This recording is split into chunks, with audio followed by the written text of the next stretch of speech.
Are y'all ready for the word? We're going to be in Joshua chapter 6, eventually, and in Exodus chapter 16. Before we get to those passages, though, I said something last week that I want to clarify. I said this. I said the word moadim is used in Genesis 1:14, and it's used in Leviticus 23, and it's used in Psalm 104:19. And I stated that it is the exact same word, and that it has the exact same definition in all three places. But I need to make clear what that definition is. It's the exact same word. It's used in all three places, and it has the exact same definition. So I want to make sure that that statement is not misunderstood. Moadim means the exact same thing, but we need to understand what the definition of moadim is. Moadim means an appointment or a set time or a fixed time. Moadim means an appointment, a set time, or a fixed time. It means that in Genesis 1:14, it means that in Leviticus 23, and it means that in Psalm 104:19. What moadim does not mean is the feast days of Yahweh. Most of us hear the word moadim, and we have been conditioned when we hear that word to think the feast days of Yahweh. But that's not what the word moadim means. The word moadim means an appointment or a set time. This set time, as we have seen, can mean and can refer to the length of a pregnancy. At least 4 times the word moadim was used to refer to the length of a pregnancy.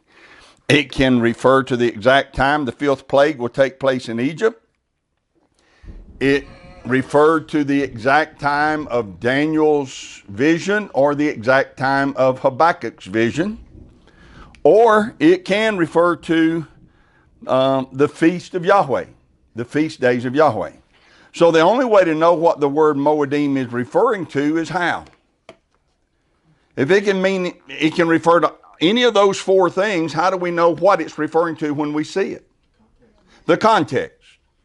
The context will always tell us what the word moadim is referring to. In Leviticus 23, what's the context?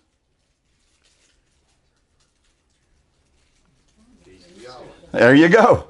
From verse 1, Yahweh said, verse 1, 2, 3, Yahweh said, "These are my moadim."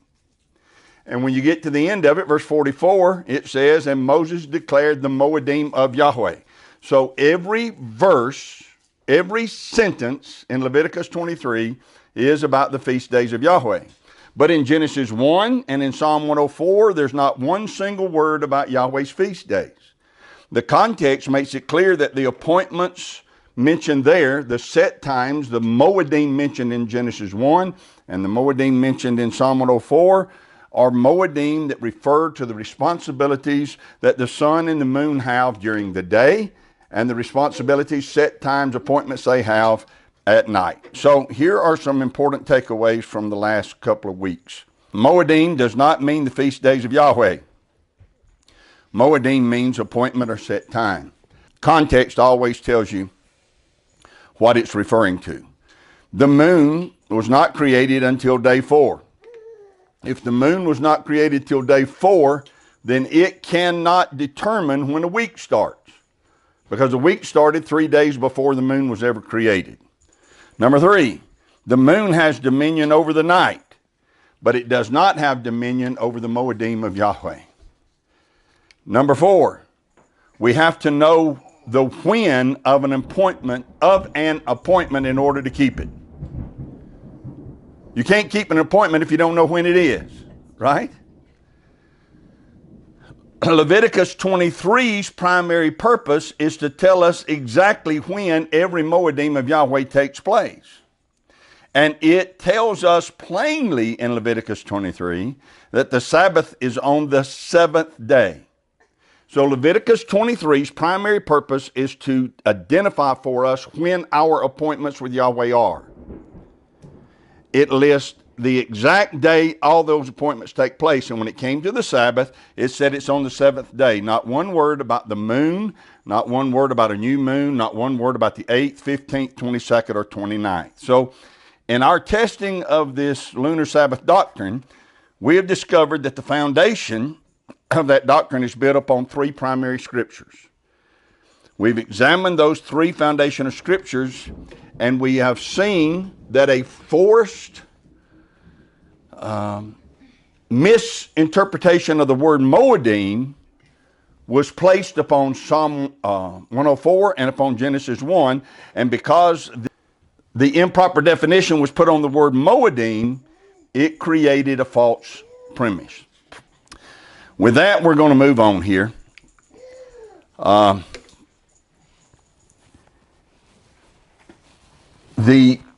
lunar Sabbath doctrine says that there are examples through the scriptures that prove the lunar Sabbath doctrine was being kept, or the lunar Sabbath was being kept on the 8th, 15th, 22nd, and 29th. Two of the places they use are Joshua 6 and Exodus 16. We are going to examine both of those texts, and we're going to see if they prove the Sabbath was being kept on the 8th, 15th, 22nd, and 29th. So we're going to start in Joshua chapter 6. Joshua chapter 6, verse 1. Now Jericho was straitly shut up because of the children of Israel. None went out, and none came in. And Yahweh said unto Joshua, See, I have given into your hand Jericho, and the king thereof, and the mighty men of valor. And you shall compass the city, all ye men of war, and go round about the city once. Thus shall you do 6 days. And 7 priests shall bear before the ark 7 trumpets of ram's horns. And the 7th day you shall compass the city 7 times, and the priests shall blow with the trumpets. And it shall come to pass that when they make a long blast with the ram's horn, and when you hear the sound of the trumpet, all the people shall shout with a great shout, and the wall of the city shall fall down flat, and the people shall ascend up every man straight before him. Well, when the lunar Sabbath holders of the lunar Sabbath doctrine, when they read that text, here is what they state concerning that passage. They say that the children of Israel marched around Jericho for 7 days. That is correct. They say Joshua or Yahweh would have never had them march around the wall on a Sabbath day. Therefore, they had to, that is, the children of Israel had to be keeping the Sabbath as determined by the lunar model.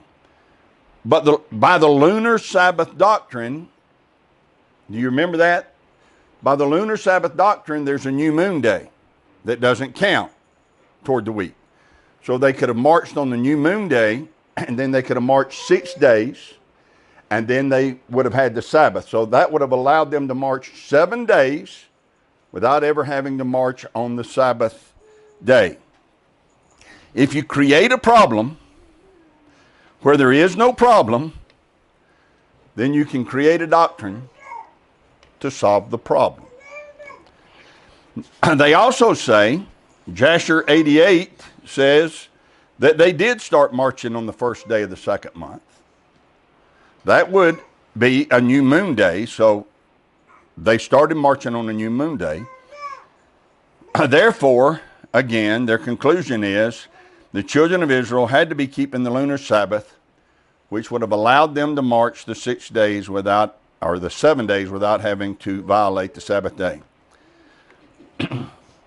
Once we test this, I think we're quickly and clearly going to see that Joshua chapter 6 is not a support for this doctrine. This view of Joshua 6 starts with a false premise. By false premise, I mean a false assumption that's the basis for an argument. And the false premise here is this, that with the seventh day Sabbath, that Sabbath would have been broken by marching on that day. Everybody understand that?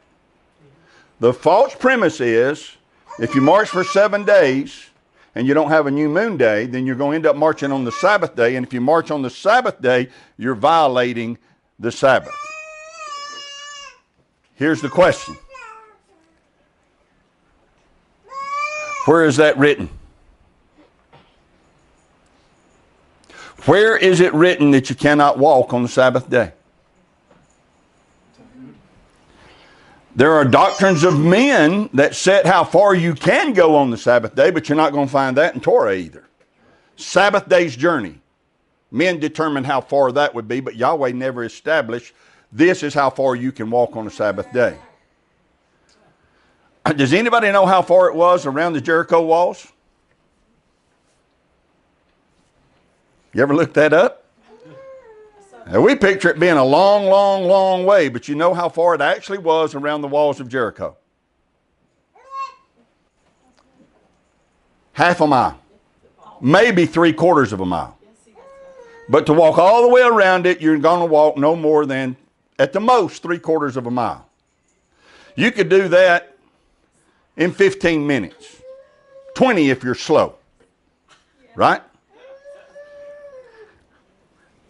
So the Lunar Sabbath doctrine says, yeah, but they would have been wearing armor.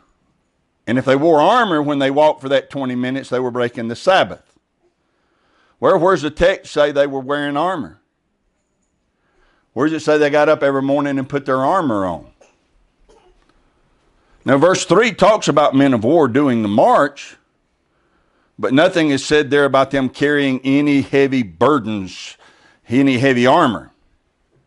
And then my question becomes this, what if they did have weapons? Let's say they had a spear. How's that any different than walking with a rod in your hand? Or what if they had a sword on their side? Where is it written, thou shalt not walk a half a mile with a sword on your side? Let's let the text say what the text says. And here's what we're plainly told. We're plainly told they marched for 7 days, and we're only told of 2 things they carried. We're told they carried ram's horn, and we're told they carried the Ark of the Covenant. That's all the text tells us they carried. We can assume they carried other things, but that's exactly what we're doing. We are assuming they did. And if we do go with the assumption that they were carrying some type of weapon, there's not one Torah scripture given, not one Torah Sabbath instruction given that would have forbidden them from doing that. The belief that this proves a lunar Sabbath is based purely on conjecture. They have reached conclusions based upon guesswork that's void of any proof. Now, let's look at or deal with this Jasher 88 thing that says that they begin to march on the first day of the second month. If that's true, if they did do as Jasher says, and they began on the first day of the second month, that doesn't mean they were keeping a new moon day. Let's start with that, because there's no evidence of any patriarch ever celebrating a new moon day. I also need to add this. Jasher 88 says they began their march on the first day of the second month, but Josephus, the Jewish historian, says that the march started on the day of Passover or on the day of unleavened bread. So you have conflicting stories. Jasher 88 says first day, second month. Josephus says you're talking about the 16th day of the first month. Joshua chapter 5 seems to back up Josephus's claim. Joshua chapter 5, I know that's kind of small, may be hard to read, but listen as I read it. Joshua 5 verse 10, the children of Israel encamped in Gilgal and kept the Passover on the 14th day of the month at even in the plains of Jericho.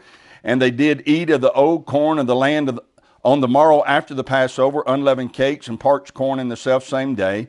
And the manna ceased on the morrow after they had eaten of the old corn of the land. Neither had the children of Israel manna any more, but they did eat of the fruit of the land of Canaan that year. Verse 13, and it came to pass, and that's the Hebrew word hayah, where Yahweh said, light hayah, light be.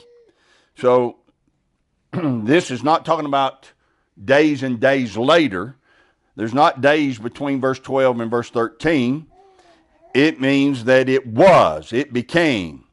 When Joshua was by Jericho, that he lifted up his eyes and looked, and behold, there stood a man over against him with a sword drawn in his hand. And Joshua went unto him and said unto him, are you for us or for our adversaries? And he said, nay, but as captain of the host of Yahweh am I now come. And Joshua fell on his face to the earth and did worship and said unto him, what saith my master unto his servant? And the captain of Yahweh's host said unto Joshua, loose your shoe from off your foot, for the place whereupon you stand is holy. And Joshua did so. Well, remember, there are no chapter breaks. It flows right into what we call chapter 6. And chapter 6 says, and Yahweh said unto Joshua. So the text is indicating that the march began immediately. That after they have finished Passover, unleavened bread, Joshua is standing by Jericho, and Yahweh appears and tells him to go march around Jericho.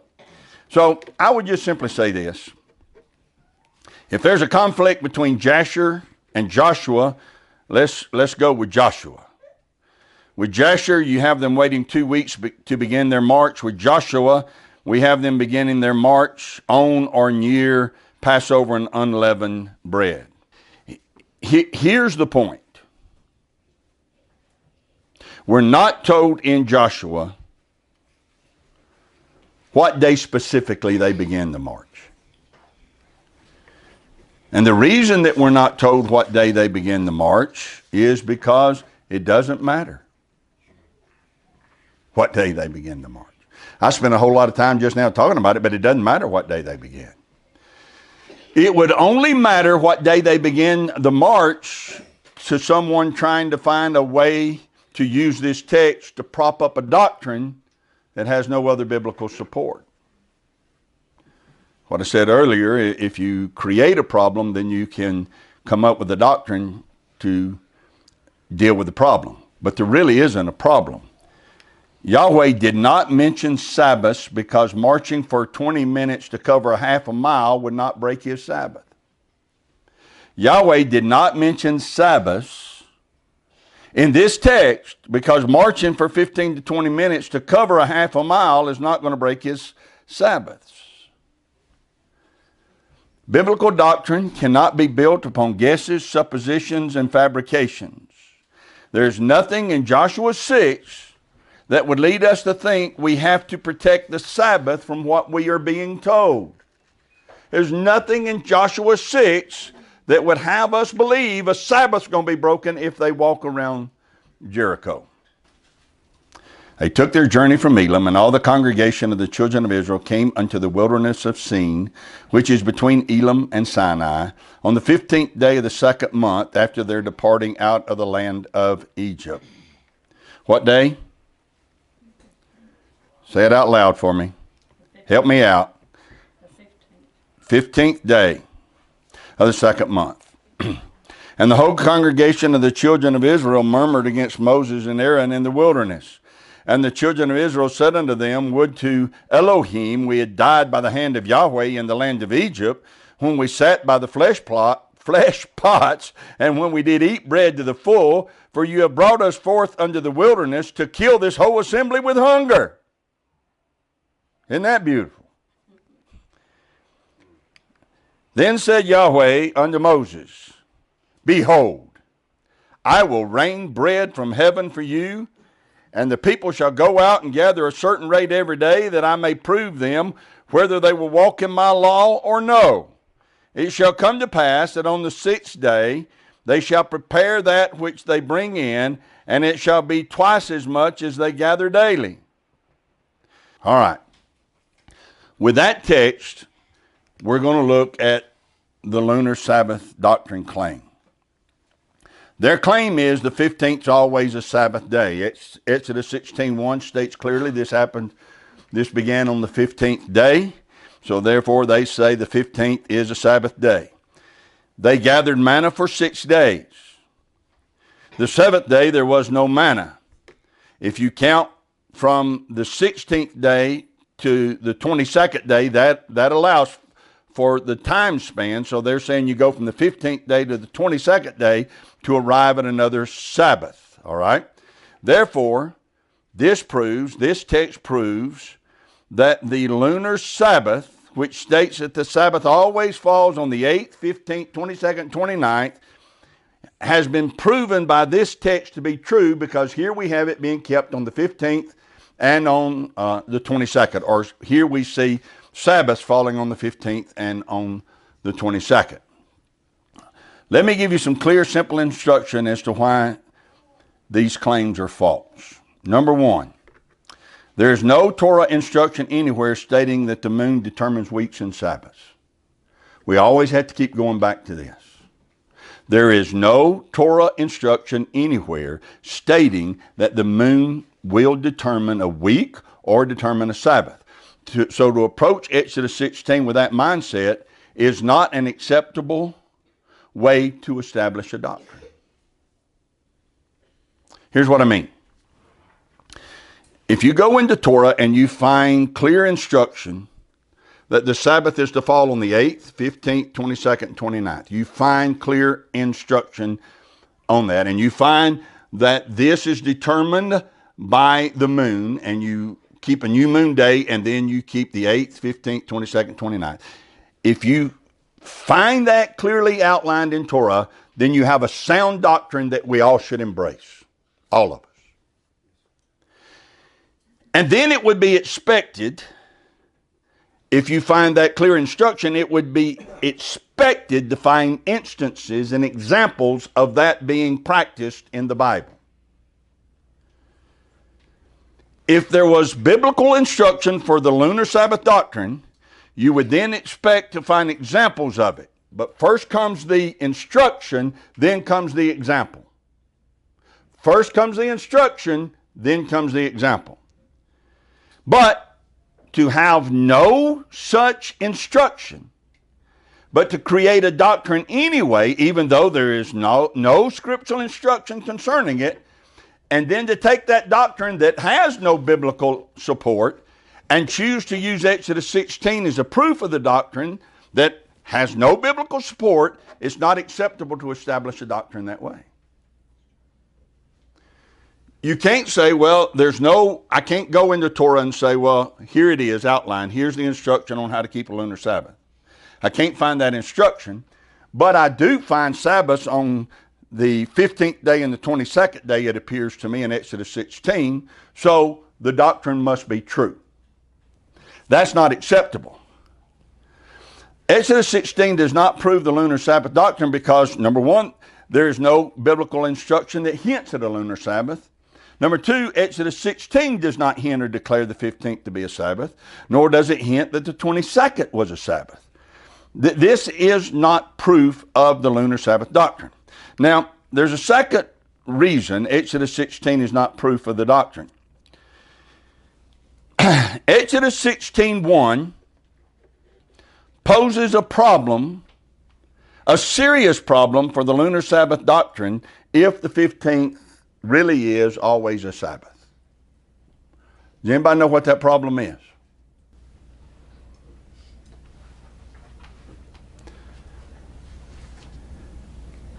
Y'all gonna be like that, are you? Let's look at it.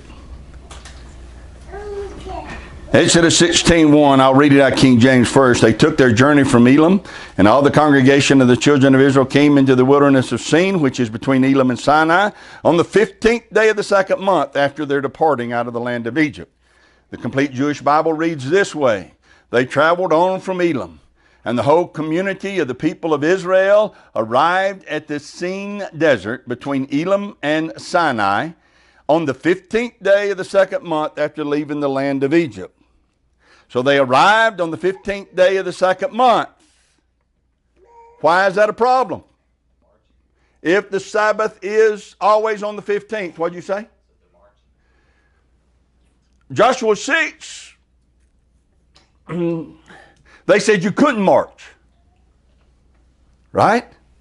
Around the walls of Jericho. But in Joshua 6, all they're doing is walking around the walls. At most, maybe carrying a sword or spear.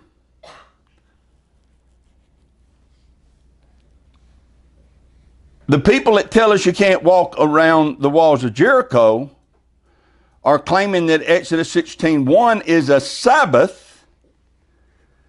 I stand by my claim earlier that walking is not breaking the Sabbath. But what would be breaking the Sabbath according to Exodus 16:1? What would they be doing in Exodus 16:1 that would break the Sabbath? Walking is not going to break it. What would they be doing that would break the Sabbath? There you go. Say, yeah, exactly. They had to pack their house up when they left. Their sukkah. Their tents. They packed those up and all of their belongings and their wagons. And they went about 6 miles is the best I can tell. So they go 6 miles and they're carrying all of this stuff. And then when they get to scene, what have they got to do? What do they got to do when they get there? Set it up. There's no biblical instruction that says you can't walk, but there is biblical instruction telling you that you can't tear your house down, pack your house up, load your belongings up, and then go 6 miles and set it all back up again. There's biblical instruction that forbids that. So we can easily see and conclude that even though Torah would not forbid men from walking around Jericho's walls on the Sabbath, Torah would forbid men from carrying their tents and belongings from Elim to Sin and setting up camp. All right?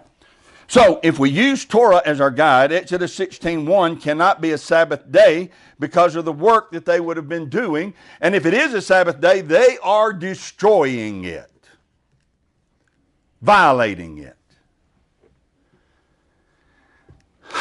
However, by saying it's not a Sabbath day, that also creates a problem.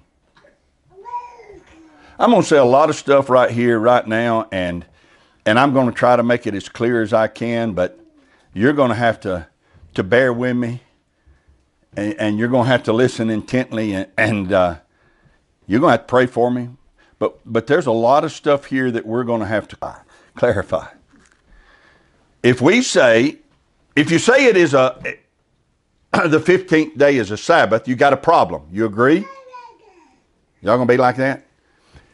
If the 15th day is a Sabbath, you got a problem according to verse 1. Do you agree with that? Yes. All right. But if you say it's not a Sabbath, you also might have a problem. And here's the problem. If they gathered manna for 6 days, and if on the 6th day they gathered twice as much, and on the 7th day there was no manna because it was a Sabbath day, if you count that out, they start gathering manna on the 16th, 15th at evening, which would have started the 16th, the birds came. And then in the morning, the manna came. That was the 16th. So, 16, 17, 18, 19, 20, 21, that's 6 days. So no manna came the 7th day. That would be the 22nd. So if we count it like that, it's saying the 22nd is a Sabbath day. Well, if the 22nd is a Sabbath day, the 15th is a Sabbath day. And if the 15th is a Sabbath day, so was the 8th and so was the 29th. So if I say it's a Sabbath, I got a problem. If I say it's not a Sabbath, well, I got a problem. If, everybody say if. If it's true they started gathering on the 16th day, and if it's true they gathered for 6 days, then it's also true that the 22nd was a Sabbath. But here's the question. Is that true? Is it true they started gathering on the 16th? And is it true they gathered for 6 days? Well, let's examine the scriptures and see, and let's let the Bible say what it says. First question. What's the first question? Did they start gathering on the 16th? Let's let the Bible answer that question. According to the first 7 verses of chapter 16, according to the first 7 verses, they started murmuring on the 15th day. The quail came that night. The next morning they had manna. Moses and Aaron promised them bread in the morning. They got up the next morning and the bread was there. So, is it true they started gathering on the 16th? You betcha. They did. Is it also true they gathered for 6 days? According to verses 13 through 15, the quail came in the evening. And in the morning, manna was on the ground. So what we have to do is find out, starting on the 16th, did they gather it for 6 days? Now, go read verses 16 through 20, and you'll see instruction being given to them on the amount of manna they can gather. They're told exactly how much they can gather, and they're told to consume it all, and they're told that if they don't consume it all, don't leave it in the tent because it will, there'll be worms in it by morning, and it'll stink, right? That's what verses 16 and 20 does. It gives instructions on how much they can gather every day. According to verse 21, the people learned to only gather the amount they needed for one day. So let's read verse 21. And they gathered it every morning, every man according to his eating. And when the sun waxed hot, it melted. So they would gather it early in the morning. If they didn't get up and go out there, it'd be gone. You know, you wait till 10, 11 o'clock in the day, it's gone. So they got up in the morning, they went and gathered it. And they gathered the amount they were told to gather. Then it would melt, right? Verse 22, and it came to pass, that on the 6th day, they gathered twice as much bread, 2 omers for one man, and all the rulers of the congregation came and told Moses, they gathered twice as much as they needed today. How do we interpret the information this text just gave us? I've learned through the years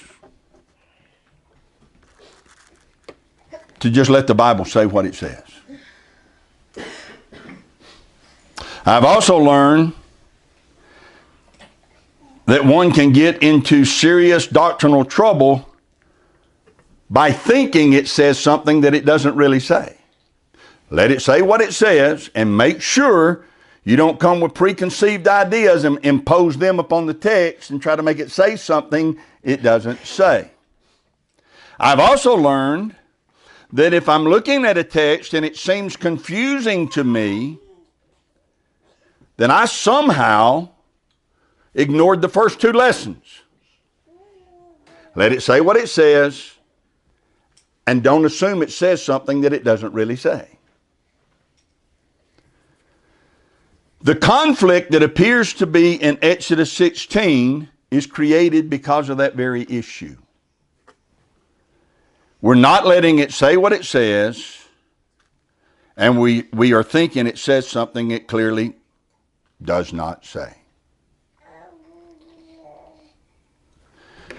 Here's the conflict that appears to be in the text.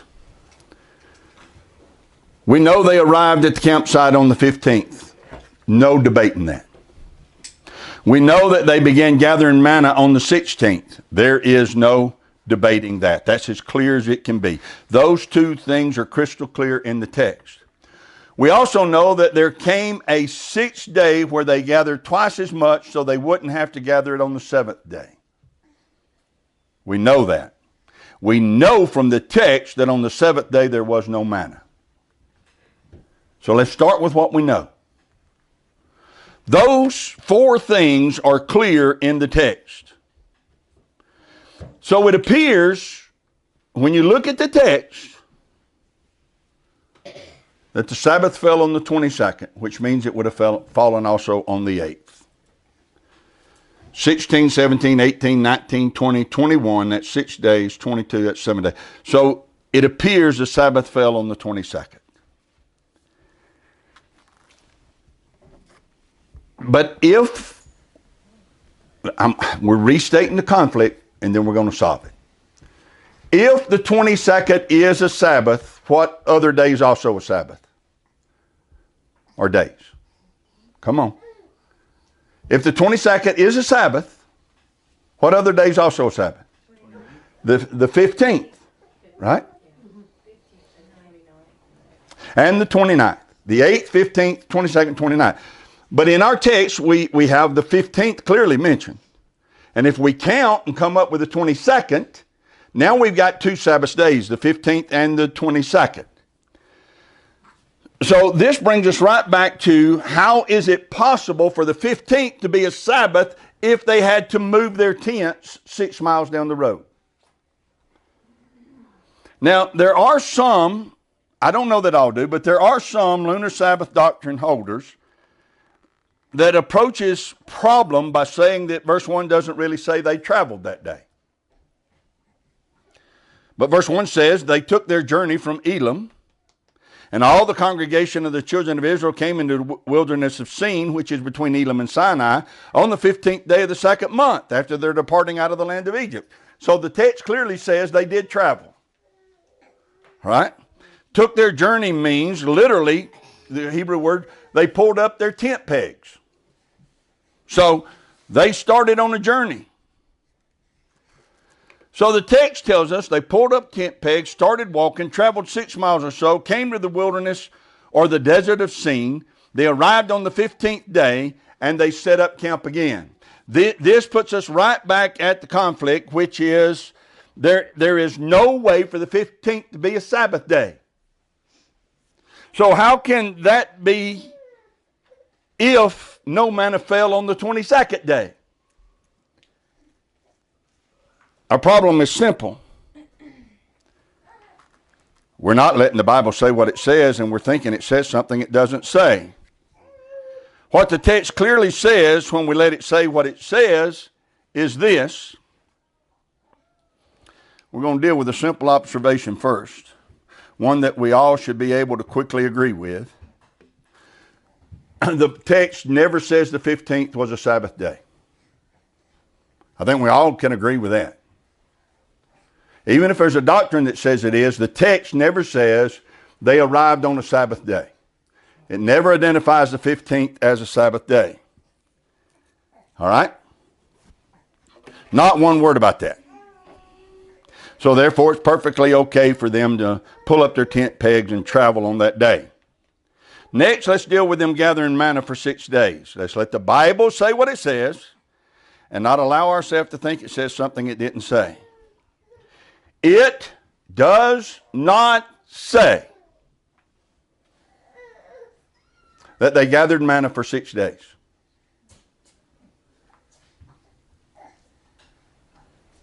We have a problem. We see a conflict because we're not letting the Bible say what it says, and we're thinking it says something it doesn't say. It never says they gathered manna for 6 days. It does not say that. And if we think that it says that, we are assuming it, we are inferring it, we are forcing it into the text when it's not in the text. Let's look at the text again. Look at it with me. Verse 21, they gathered it every morning, every man according to his eating, and when the sun waxed hot, it melted. They gathered it every morning. Does verse 21 say they gathered it for 6 days? Y'all are... Now, thank you. The text actually says, and they gathered it boker. Boker is the Hebrew word for morning.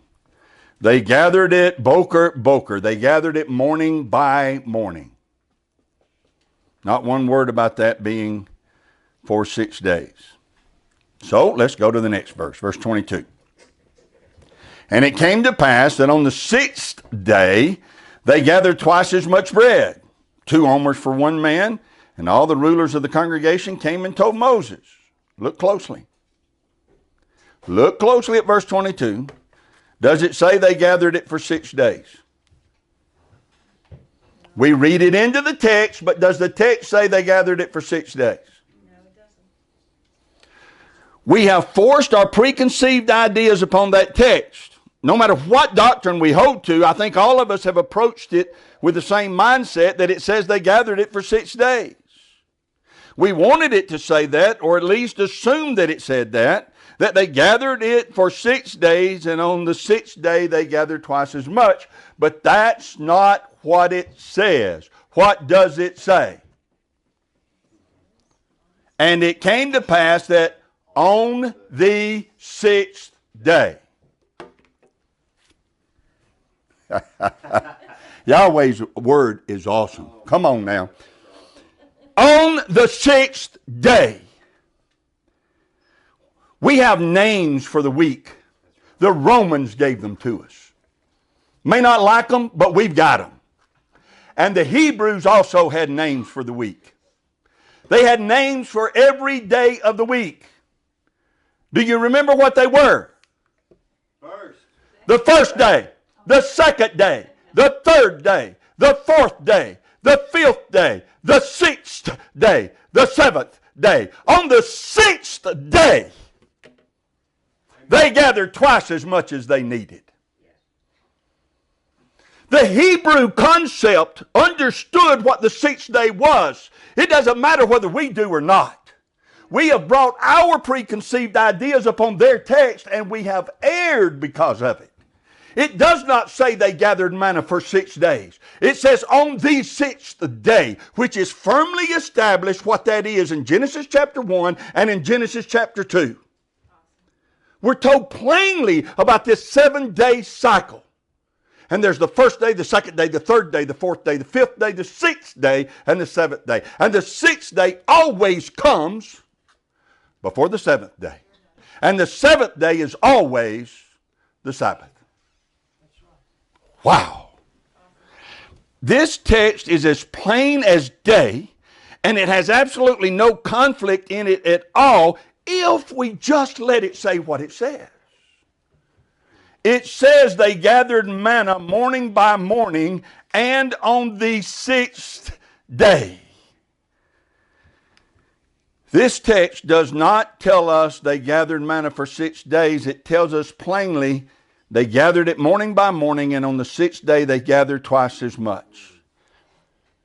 And again, I'll say it again, the Bible's clear what it means when it uses the phrase the 6th day. How many days in a row did they gather manna?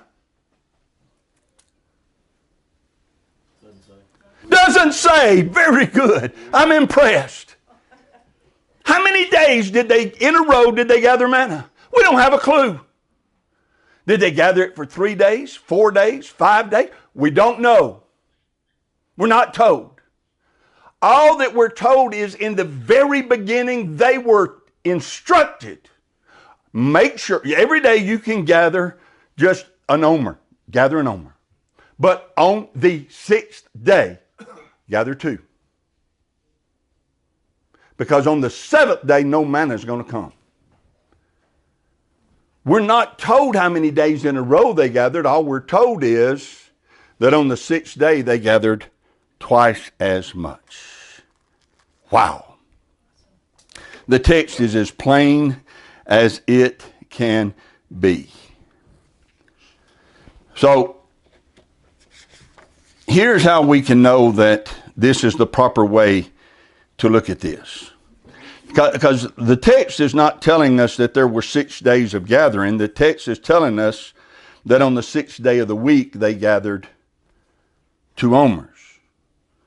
The point is that on the 7th day, which is defined in Genesis 1 and 2 as being the holy, sanctified, set-apart day of rest, there was no manna. That's the point of the text. Which means that Exodus 16 is not telling us the 22nd is a Sabbath. That's not its intention at all. It can't be a Sabbath because the 15th is clearly not a Sabbath. So here's how we can know that this is the proper interpretation of this text. There's 4 ways we can know. Number 1, the text proves that it's impossible for the 15th to be a Sabbath because they traveled with their belongings. Number 2, the text does not say they gathered for 6 days. Number 3, the text says plainly on the 6th day, which is the Hebrew name for that day of the week.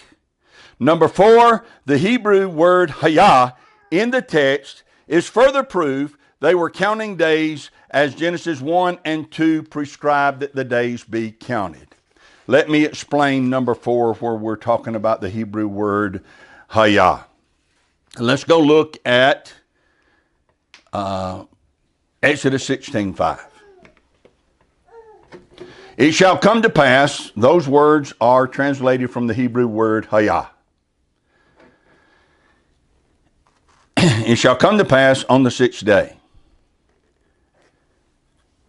It does not say in verse 5, after you gather for 6 days, it says on the 6th day. And the phrase, it shall come to pass, from hayah, hayah means be, become, exist. Genesis 1, Yahweh said, or, which is light, or hayah, light, be. And then he said, Rakia, be. Rakia, hayah. Firmament, be. Same word used here in verse 5. The text is saying, Yahweh giving instruction, Moses and Aaron giving instruction says, when the 6th day appears. Not after you have gathered for 6 days, but when the 6th day appears. When the 6th day comes, here's your special instruction concerning that day. Was that 3 days later, 4 days later, 5 days later? As I said a while ago, we don't know. It doesn't matter. All we know is the instruction is being given in verse 5 that there's special instruction for the 6th day. When it comes, gather twice as much. Now, if you look in verse 22, you'll find the exact same thing, except verse 5 is telling you it's going to happen, and verse 22 is telling you it did happen. And it came to pass. It hayat. The 6th day did come. The 6th day did appear. And when the 6th day appeared, they did what they were told to do. It came like it always does. Right before the 7th day. Every time. And on the 6th day, they gathered twice as much. Exodus 16 does not support the 15th or the 22nd being Sabbath days. The 15th day could not have been, and if the 15th day could not have been, then neither was the 22nd. And there's no instruction there that would have you believe the 22nd was a Sabbath day. The only way we would come to that conclusion is that we ignored the phrase on the 6th day. Exodus 16 actually refutes the 15th and the 22nd as even being possibilities of being Sabbaths. Exodus 16, if you let it say what it says it's impossible for the 15th or the 22nd to have been a Sabbath. It's impossible that the 15th was a Sabbath, and it's also impossible that the 22nd was a Sabbath. The Lunar Sabbath doctrine fails to pass the text of Scripture in every way. Question or comment? Go ahead, Glenn. I want to read read Exodus 16:23. Read it. You stopped at 22. 23 says, and he said to them, this is that which Yahweh has said, tomorrow is the rest of the holy Sabbath unto Yahweh. That's the first use of the word Sabbath. We've got the connection between the seventh day and the Sabbath. The Sabbath instruction begins right here in this chapter. Right there in that chapter. It doesn't wait to chapter 20. It starts right there. And that's a great point. And it's right on the heels of verse 22, right? Right. On the sixth day. And then read verse 23 again. And he said to them, this is that which Yahweh has said, tomorrow is the rest of the holy Sabbath unto Yahweh. If they've got the manna on the sixth day, and tomorrow is the holy Sabbath, what day is the holy Sabbath on? Seventh day. The seventh day, not the 8th, 15th, 22nd, or 29th. The Sabbath day is on the seventh day. That's right. Wow. On the sixth day, this is that which is spoken. Tomorrow is the holy Sabbath. On the sixth day, this is that which was spoken by Yahweh. Tomorrow, the seventh day, is the holy Sabbath. Perfect. Thank you. Anybody else?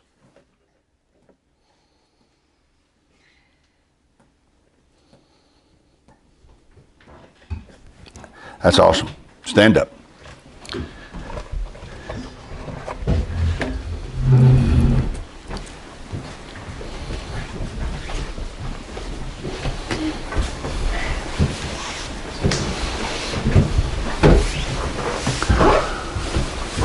Yahweh bless you and keep you. Yahweh make his face shine upon you and be gracious to you. And Yahweh lift up his countenance upon you and give you shalom. His name is put upon you, so shall he himself bless you.